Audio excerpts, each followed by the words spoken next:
अस्सलाम वालेकुम जी, अस्सलाम वालेकुम। क्या हाल चाल है जी आप सबके? मैं खैरियत से, अल्लाह पाक आप सबको भी अपने हिफ्ज़-ओ-मान में रखे जी, आमीन। आज मैं लेकर हाज़िर हूँ जी आप सबके लिए रमज़ान स्पेशल में बहुत ही मज़ेदार इंतहाई डिलीशियस चाट की रेसिपी यानी कि बूंदी चाट बनाने वाले हैं, जिसमें हम आधा किलो बेसन से ढेर सारी पूरे माह की बूंदियाँ तैयार करेंगे। साथ ही साथ 1 कप से पापड़ी ढेर सारी हम बनाकर तैयार करेंगे।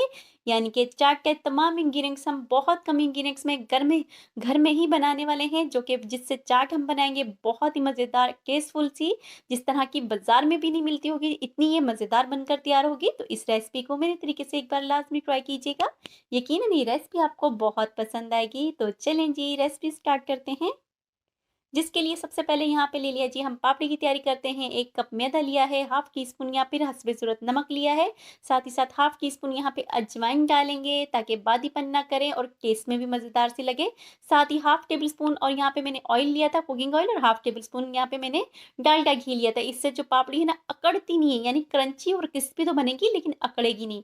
तमाम चीज़ों को बहुत अच्छी तरह से मिक्स किया है और यहाँ पे मैं थोड़ा-थोड़ा सा पानी शामिल करके एक मीडियम सॉफ्ट डो बनाकर हम तैयार कर लेंगे, ताकि हमारी जो पापड़ी है ना क्रंची क्रंची से बने। बहुत ज़्यादा यहाँ पे हमने सॉफ्ट आटे को नहीं गूँथना, नॉर्मल गूँथना है, यानी थोड़ा-थोड़ा पानी डाल के शामिल करके हम यहाँ पे गूँथेंगे और रूम टेम्परेचर का ही यहाँ पे हमने पानी शामिल किया था। और देखिए जी बेहतरीन सी हमारी पापड़ी की डो बनकर बिल्कुल तैयार है। इसको तकरीबन 10 से 15 मिनट का हमने रेस्ट देना है। किसी भी चीज़ से कवर कीजिएगा ताकि ड्राइनेस ना आए ऊपर।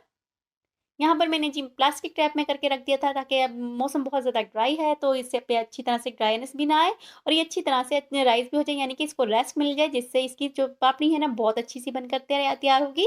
तकरीबन 10 से 15 मिनट यहाँ पे मैंने रेस्ट दिया था और यहाँ पे मैंने एक ही पेड़ा बना लिया है। आप 2 हिस्सों में भी कर सकते हैं, छोटे-छोटे से पेड़े बनाकर अलग से पापड़ियाँ भी बना सकते हैं, लेकिन यहाँ पे मैं एक ही पेड़े को अच्छी तरह से बिल्कुल बारीक सा हम बेलेंगे, यानी कि जिस तरह से हम रुमाली रोटी को बेलते हैं ना, इस तरह से इतना बारीक हमने यहाँ पे पेड़े को बेल लेना है। और यहाँ पे आप काट सकते हैं इस तरह से, यानी कि गिलास अगर आपके पास घर में हो ना, तो इस तरह से आप गिलास से भी यहाँ पे पापड़ी कट करके निकाल सकते हैं। लेकिन मेरे पास ये छोटा-सा सांचे था। मुझे यहाँ पे छोटी-छोटी सी पापड़ी चाहिए थी, या ताकि जितनी हमें ज़रूरत हो हम उतनी ही यूज़ कर सकें। तो यहाँ पे इस तरह से मैंने एक ही रोटी को बेला था और इसमें इस तरह से तमाम पापड़ियों को कट कर लिया था। फिर यहाँ पे जो एक्स्ट्रा आटा बचा था ना, ये मैदा बचा था हमारा, दोबारा से इसको पेड़ा बना के दोबारा से बेला था और ढेर सारी इसमें हमारी पापड़ियाँ बनकर तैयार हुई थी। और देखें जी ये साइज़ रखा था। थिकनेस देख लीजिए इतनी ही रखिएगा, इससे ना ज़्यादा बारीक कीजिएगा और ना ही ज़्यादा मोटी कीजिएगा। तो ये देखिए जी माशाल्लाह से कितनी ढेर सारी हमारी पापड़ियाँ बनकर तैयार हैं। यहाँ पे मैंने कटिंग की थी, आप अलग से भी कर सकते थे। जी दूसरी तरफ जी मैंने मीडियम फ्लेम पे ऑयल को गरम किया था, लेकिन ये ऑयल हल्का-सा गरम किया था, बहुत ज़्यादा गरम नहीं, क्योंकि अगर आपने बहुत ज़्यादा यहाँ पे ऑयल को हीट कर दिया ना, तो ये गोलगप्पे बन जाएँगे। तो इसलिए इस चीज़ का यहाँ पे पापड़ी बनाते हुए ख़्याल करना है कि हल्का-सा ही हमने ऑयल को गरम करना है और तमाम पापड़ी को यहाँ पे हम शामिल कर देंगे जी अपनी कढ़ाई में। अब यहाँ पे 1 से 2 मिनट रेस्ट करेंगे, ताकि हमारी जो थोड़ी-सी आँच लग जाए पापड़ी को, और उसके बाद हल्के हाथों से यहाँ पे हम चलाना शुरू करेंगे। और उसके बाद जिस तरह से मर्ज़ी इसको चलाएँ, बिल्कुल भी नहीं टूटेंगे और ज़बरदस्त इंतहाई क्रंची और मज़ेदार सी ये पापड़ी बनकर तैयार होगी। कलर आने तक तकरीबन मीडियम फ्लेम पे यहाँ पे मैंने अच्छी तरह से पकाया था। तकरीबन 12 से सॉरी 15 मिनट लगे थे और देखें जी बेहतरीन सी हमारी पापड़ी ज़बरदस्त सी बनकर बिल्कुल तैयार है। आप बड़ी भी बना सकते हैं, यहाँ पे मैंने ज़रूरत के हिसाब से छोटी पापड़ी फ्राई की थी। और ये देखिए जी माशाल्लाह से 1 कप हमारे मैदे से ढेर पापड़ी बनकर तैयार हुई थी, जो कि पूरा 1 माह चलेगी और बिल्कुल सॉफ्ट भी नहीं होगी, बहुत क्रंची और क्रिस्पी रहती है। किसी भी एयर टाइट जार में हम इसको ठंडा कर कर पैक कर लेंगे, तो तकरीबन पूरे माह ये हमारी यूज़ होगी। तो चलें जी दूसरी तरफ बूंदी की तैयारी करते हैं, जिसके लिए यहाँ पे लिया है जी मैंने आधा किलो बेसन लिया था, अच्छी तरह से छान लिया है। साथ ही यहाँ पे इसमें क्रंच और क्रिस्प लाने के लिए 1 कप मैदा यूज़ होगा। 3 टीस्पून यहाँ पे मैं शामिल कर रही हूँ नमक के, और 1 टीस्पून यहाँ पे अजवाइन के जाएँगे, जो कि हमारा जो मैदा है ना वो सॉरी बेसन है ना बादीपन ना करे, हाथों पे मसलते हुए शामिल किया है। तमाम चीज़ों को बहुत अच्छी तरह से मिक्स कर लिया है। साथ ही साथ यहाँ पे हम इसमें शामिल करेंगे half tea spoon baking powder, यानी कि सॉरी बेकिंग सोडा, यानी कि यहाँ पे हमने मीठा सोडा यूज़ करना है, बेकिंग पाउडर नहीं यूज़ करना। मीठा सोडा जो आम हम घरों में यूज़ करते हैं ना चनों में शामिल करने के लिए, वो शामिल किया है, अच्छी तरह से मिक्स कर लिया है। अब यहाँ पे एक नॉर्मल सी हमने यहाँ पे पतला सा यानी कि बैटर बनाना है यहाँ पे, तो यहाँ पे थोड़ा-थोड़ा पानी शामिल करके एक थिक सा बैटर बनाएँगे। लेकिन यहाँ पे बैटर बनाने का भी एक तरीका है, यानी कि बूंदी का जो बैटर है ना, बहुत अच्छी तरह से यहाँ पे उसको मिक्स करना है, फेंटना है। ये प्रोसेस आप हाथ से भी कर सकते हैं या फिर किसी स्पून से भी कर सकते हैं या फिर मेरी तरह से विक्स से भी कर सकते हैं। और देखिए जी थोड़ा-थोड़ा पानी शामिल करके यहाँ पे मैंने बैटर बना लिया है। साथ ही यहाँ पे सेम बाज़ारी कलर लाने के मैंने थोड़ा से 2 से 3 ड्रॉप यहाँ पे मैंने फूड कलर के यूज़ किए थे। अगर आप नहीं शामिल करना चाहते तो स्किप भी कर सकते हैं। अब यहाँ पे देखिए जी ये थिकनेस है हमारे बैटर की। अब मैंने इसको इतना फेंटना है कि बिल्कुल फाइन बैटर हो जाए। तकरीबन 10 से 12 मिनट बहुत अच्छी तरह से हम बैटर को फेंटेंगे। ये प्रोसेस लाज़मी करना है, इससे जो आपकी बूंदी है ना, बहुत क्रंची और क्रिस्पी बनकर तैयार होगी और जब हम इसको पानी में डिप कर बनाएँगे ना अपने यानी कि चाट बनाएँगे तो बहुत सॉफ्ट और मज़ेदार बनकर तैयार होगी। तकरीबन 10 से 12 मिनट मैंने फेंटा है। दूसरी तरफ जी आपके पास अगर इस तरह का स्पून है ना, तो आप इसमें भी डायरेक्टली बैटर शामिल करके अपना बूंदी बना सकते हैं, लेकिन इससे बहुत छोटी-छोटी सी बूंदी बूंदी बनती है। तो यहाँ पे मैंने यूज़ करी है जी केचअप वाली बॉटल जो कि तकरीबन हर घर में ही मौजूद होती है और इसका मैंने आगे से नोज़ल है ना थोड़ा-सा काट लिया ताकि हमारी बूंदी का साइज़ बेस्ट बने। तो दूसरी तरफ जी बिल्कुल हाई फ्लेम पे मैंने यहाँ पे ऑयल को गरम किया है और उसके बाद बिल्कुल लो फ्लेम कर दी है। अब यहाँ पे जिस बॉटल में हमने अपना बैटर शामिल किया था ना, इस तरह से थोड़ा-थोड़ा कर शामिल करेंगे और कोशिश करेंगे कि ज़्यादा से ज़्यादा बूंदियाँ यहाँ पे हम अपने ऑयल में शामिल कर सकें, ताकि इससे ये होगा ना कि जो जो ऑयल का टेम्परेचर है मेंटेन रहेगा और ज़्यादा से ज़्यादा हमारी बूंदियाँ बनकर तैयार होंगी। जब तक यहाँ पे मैं बूंदियाँ शामिल करती ये जो हमारी आँच थी बिल्कुल लो है और जब हमारी तमाम बूंदियाँ इसमें शामिल हो जाएँगी ना, फिर हम मीडियम टू हाई फ्लेम करके तकरीबन जब तक कलर नहीं आएगा ना तब तक हम चम्मच चलाते हुए पकाएँगे ताकि तमाम तरफ से इवन कलर आए। और देखिए जिस तरह से मैंने जितनी मुझसे यहाँ पे शामिल हो सकी उतनी बूंदियाँ मैंने यहाँ पे शामिल की अपनी कढ़ाई में। अब मैंने हाँ, यहाँ पे मीडियम फ्लेम किया था नीचे और तकरीबन चम्मच चलाते हुए 10 से 12 मिनट पकाया था, जिससे जब तक कि हमारा जो बूंदी पर बेहतरीन सा कलर आ जाए और इंतहाई क्रिस्पी हो जाए। यहाँ तक देखने के बाद अगर आपको मेरी वीडियोस अच्छी लग रही हैं तो प्लीज़ लाइक कीजिए, शेयर कीजिए, सब्सक्राइब कीजिए ताकि मैं मज़ीद इस तरह की वीडियोस बनाती रहूँ।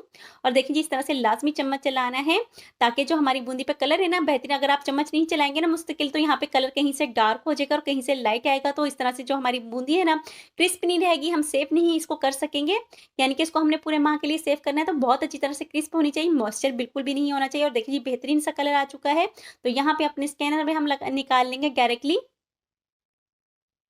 बहुत ईज़ी तरीके से बनती हैं और यकीन माने बहुत कम बेटर से ना यहाँ पे यानी कि बहुत कम हमने यहाँ पे बेसन यूज़ किया था और हमारी इतनी सारी बूंदियाँ बनकर तैयार हुई थी कि माशाल्लाह से पूरे रमज़ान हमें दोबारा से बूंदी ना ही खरीदने की कोशिश करनी यानी कि ना ही हमें खरीदना पड़ेगी और ना ही हमें मज़ीद बनानी पड़ेंगी। और इस तरह से देखिए दोबारा से मैं आपको यहाँ पे बनाना बता रही हूँ। इस तरह से मज़ीद मैंने यहाँ पे नूज़ल के सुराख को बड़ा किया था ताकि थोड़ी-सी और मज़ीद हम बड़ी बना सकें बूंदी। और इस तरह से मैंने ऑयल में शामिल किया है, मीडियम फ्लेम किया है और इस तरह चम्मच चलाते हुए तमाम बूंदियों को मैं बना लूँगी। और तकरीबन इस तमाम प्रोसेस में मुझे तकरीबन 1 घंटा लगा था और यकीन माने बहुत ज़बरदस्त हमारी बूंदियाँ बनकर तैयार थी। और देखिए जी इस तरह से मैंने तमाम बूंदियाँ बना ली थी। कलर देखिए जी माशाल्लाह से कितना ज़बरदस्त सा आया है। इनको भी हम निकालेंगे और इस तरह से तमाम हमारी बूंदियाँ बनकर बिल्कुल तैयार हैं। साथ ही साथ यहाँ पे मैं शेयर करने वाली हूँ बूंदियों के साथ ही साथ इन्हीं बूंदियों से बनाने वाली चाट, यानी कि हम इस चाट को किस तरह से मज़ेदार और फ्लेवरफुल बना सकते हैं वो भी आपके साथ शेयर करेंगे। और देखें जी माशाल्लाह से कितनी ढेर सारी हमारी बूंदियाँ बनकर तैयार हुई थी। कलर देखें जी माशाल्लाह से कितना ज़बरदस्त सा आया था। और देखें जी आधा किलो बेसन से हमारा ये पूरी टोकरी भरकर बूंदियाँ बनकर तैयार हुई हैं। बहुत मज़ेदार बनेगी। मेरे तरीके से इस रेसिपी को लाज़मी ट्राई कीजिएगा। और क्रंच देखें जी अभी भी एक बहुत ज़्यादा गर्म है, यानी कि अभी ये मैंने निकाली है, तो इसके बावजूद इनका क्रिस्पपन देखें जी कि माशाल्लाह से कितनी ज़बरदस्त सी क्रिस्प हो चुकी हैं। जैसे-जैसे ये ठंडी होती जाएँगी मज़ीद ये क्रिस्प होती चली जाएँगी, लेकिन जैसे आप इनको चाट बनाएँगे ना तो हम इसमें पानी में भिगोएँगे ना तो ये फ़ौरन से सॉफ्ट हो जाएँगी, इंतहाई मुँह में घुलने वाली बनकर ये तैयार होंगी। टेस्ट में बहुत लाजवाब बनकर ये तैयार होती हैं। इस टाइम पे भी इनका टेस्ट बहुत मज़ेदार था। और ये देखें जी हमने 1 कप यहाँ पे बूंदियाँ ली हैं। 1 कप से देखें जी माशाल्लाह से कितनी ढेर सारी हमारी चाट बनकर तैयार होगी। साथ ही यहाँ पे हस्बे ज़रूरत पानी गर्म बॉयल वाटर हम शामिल करेंगे ताकि हमारी बूंदियाँ सॉफ्ट हो जाएँ। यहाँ पे मैंने हस्बे ज़रूरत पानी शामिल किया था, यानी कि जितने इतना पानी शामिल करना है कि हमारी जो बूंदियाँ है ना अच्छी तरह से इसमें डिप हो जाए। इससे ये होगा ना ये सॉफ्ट भी हो जाएँगी और साथ ही साथ जो एक्स्ट्रा ऑयल होता है ना वो भी इसमें से निकल जाता है। तो इसको हम जी रखते हैं साइड पे। और दूसरी तरफ जी मैंने 1 कप बॉयल किए हुए चने लिए थे।